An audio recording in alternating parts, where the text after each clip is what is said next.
नमस्कार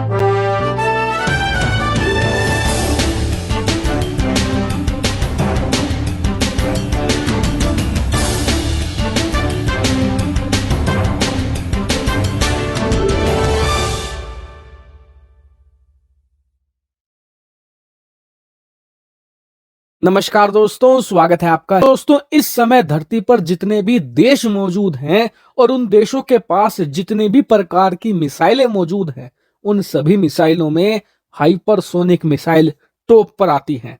हाइपरसोनिक से ऊपर कुछ भी नहीं होता, क्योंकि इस समय धरती पर जो ताकतवर देश हैं, जैसे कि भारत, चीन, रूस, अमेरिका, इन सभी देशों के पास ऐसे मिसाइल डिफेंस सिस्टम मौजूद हैं जिनकी मदद से आप बैलिस्टिक मिसाइल को रोक सकते हो, आईसीबीएम यानी कि इंटर कॉन्टिनेंटल बैलिस्टिक मिसाइल को रोक सकते हो, क्रूज मिसाइल को भी आप रोक सकते हो। लेकिन किसी भी देश के पास यानी कि रूस, अमेरिका के पास भी ऐसी टेक्नोलॉजी या ऐसा मैकेनिज्म मौजूद नहीं है जिससे कि आप हाइपरसोनिक मिसाइल को रोक सकते हो। यानी कि हाइपरसोनिक मिसाइल एक इनविंसिबल मिसाइल है जिसे किसी भी हालत में मारकर गिराया नहीं जा सकता। अगर आप नहीं समझे तो बस इतना समझ लीजिए कि अगर आपके देश की तरफ एक हाइपरसोनिक मिसाइल आ रही है ना, तो बस आप एक ही काम कर सकते हो, छुपने का। इसके अलावा आप कुछ भी नहीं कर सकते। ना तो आप उस मिसाइल को ट्रैक कर सकते हो, ना ही मारकर गिरा सकते हो। इतनी ज्यादा खतरनाक होती है हाइपरसोनिक मिसाइल। लेकिन इसी के साथ आपको एक फैक्ट और बता दूं कि इस समय पूरी धरती पर सिर्फ एक ही देश ऐसा है जिसके पास एक ट्रू हाइपरसोनिक मिसाइल मौजूद है, वो है रशिया। रूस के अलावा अमेरिका भी कहता है, चीन भी कहता है कि हमारे पास हाइपरसोनिक मिसाइल है, लेकिन ऐसा कतई नहीं है।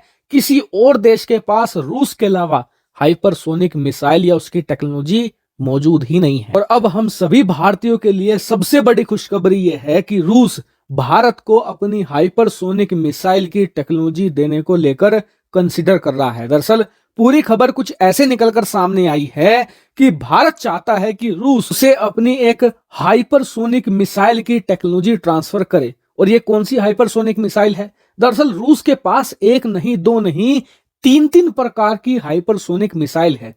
पहली है एवनगार्ड, जो एक लैंड अटैक वेरिएंट है, यानी कि ये जमीन से लॉन्च होती है और दुश्मन देश की जमीन पर जाकर अटैक करती है, और इसे रूस की थल सेना इस्तेमाल करती है। दूसरा वेरिएंट है किंजल हाइपरसोनिक मिसाइल का। ये रूस की वायु सेना के लिए बनाई गई है। इसे लड़ाकू विमान से फायर किया जाता है और ये दुश्मन देश की जमीन पर अटैक करती है। तीसरी होती है जिरकोन। इसकी खासियत ये है कि इसे आप अपन डुब्बी से, इसके अलावा एक शिप से लॉन्च कर सकते हो और ये दुश्मन देश की शिप पर या उसकी जमीन पर अटैक कर सकती है। और इन तीनों ही हाइपरसोनिक मिसाइल में से भारत की नजर है जिरकोन पर। दरअसल भारत ऑलरेडी एवनगार्ड जैसी एक लैंड अटैक हाइपरसोनिक मिसाइल पर काम कर रहा है प्रोजेक्ट विष्णु के तहत। लेकिन हम चाहते हैं कि जल्द से जल्द हमारी नौसेना के पास भी एक हाइपरसोनिक मिसाइल आ जाए, क्योंकि आप जानते ही हैं कि हिंद महासागर में चीनी नौसेना की गतिविधियां लगातार बढ़ती ही जा रही हैं। ऐसे में हाइपरसोनिक मिसाइल जैसा एक अमोघ हथियार अगर हमारी नौसेना के पास आ जाता है तो चीन के खिलाफ हमारा एक स्ट्रॉन्ग डिटरेंस क्रिएट हो जाएगा। इसीलिए एक्सपर्ट बताते हैं कि भारत चाहता है कि रूस की जो zircon anti ship hypersonic missile है उसकी टेक्नोलॉजी हमें मिल जाए और उस टेक्नोलॉजी का इस्तेमाल करते हुए हम खुद की अपनी एक हाइपरसोनिक मिसाइल तैयार करें, स्पेशली भारतीय नौसेना के लिए। हालांकि आप कहोगे कि जिरकोन मिसाइल में ऐसी क्या खासियत है कि भारत उसकी तरफ इतना ज्यादा इंटेंट दिखा रहा है? दरअसल इसकी दो चीजें सबसे ज्यादा खास हैं। पहली, इसकी रेंज। दरअसल इसकी रेंज करीबन 1500 किलोमीटर है और दुनिया में आप जितनी भी एंटी शिप मिसाइल देखोगे उसमें इसे लॉन्ग रेंज के अंदर कंसिडर किया जाता है। दूसरी खास बात है इसकी जबरदस्त रफ्तार। दरअसल हाइपरसोनिक मिसाइल होने के लिए आपकी रफ्तार कम से कम 5 मैक होनी चाहिए।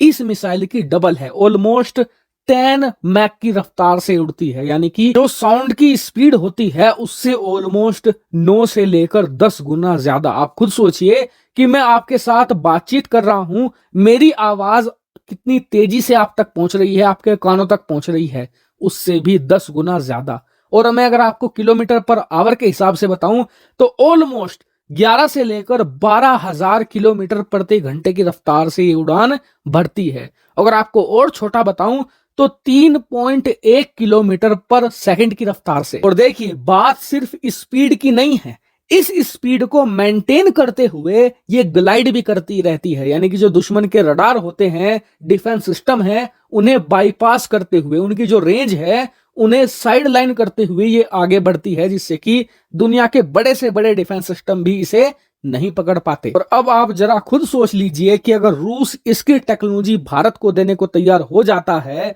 तो इससे भारतीय नौसेना की पावर कितनी ज्यादा अल्टीमेट हो जाएगी। हालांकि इस पूरे मामले पर मैं आपको लगातार अपडेट देता रहूंगा। आप लोग चैनल को सब्सक्राइब करके रखना। Thank you very much for watching video.